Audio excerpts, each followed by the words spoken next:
Santorini, one of the most beautiful islands in Greece, usually swarming with tourists, now a virtual ghost town. After several days of near constant earthquakes hitting the island, perched on the rim of an ancient volcano, residents are fleeing in droves.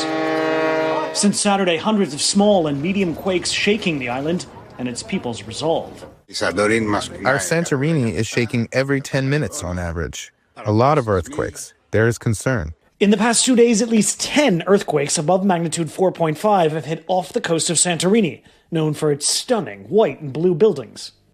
There have been earthquakes all the time, every 5 minutes. It is continuous. They don't stop at all. The entire island is traumatized. The quakes so far only strong enough to rattle houses, causing minor damage and some landfalls.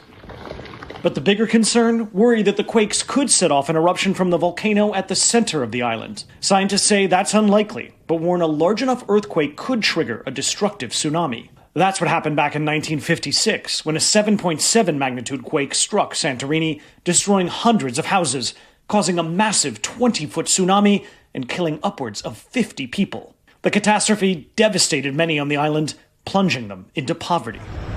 This time the country says it's more prepared. The Prime Minister declaring a state of emergency on the island, but urging calm. My job is to always err on the side of caution, and that is why we have mobilized the state infrastructure in the eventuality of a bigger earthquake. A response team is already on the island, with search and rescue dogs to find anyone potentially trapped under the rubble. Hotels and resorts asked to drain their pools so shaking water doesn't destabilize buildings.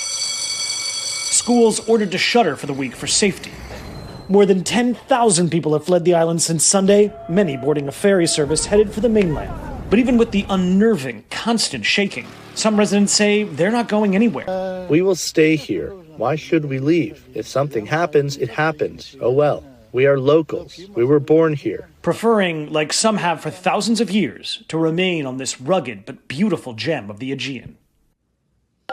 And NBC's Matt Bradley is joining me now. Matt, I was there just a few years ago, and even then they were saying, this volcano could go anytime. And it wasn't that long ago that it already blew once. Do scientists have any way to tell if we could see another volcanic eruption or if the big earthquake is coming? Yeah, I mean, the scientists have been pretty clear on this. While there are fears, it's not, totally outside the realm of possibility that there could be some sort of volcanic eruption because of this. They've been pretty clear that this is seismic, this is tectonic, it's not about volcanoes. And so it's not going to, produce the sum of all fears, a massive volcanic eruption that could just cover Santorini, that beautiful island, in ash. That doesn't sound like what that's going to happen, but it is a real worry, especially for the folks who live there. Tom?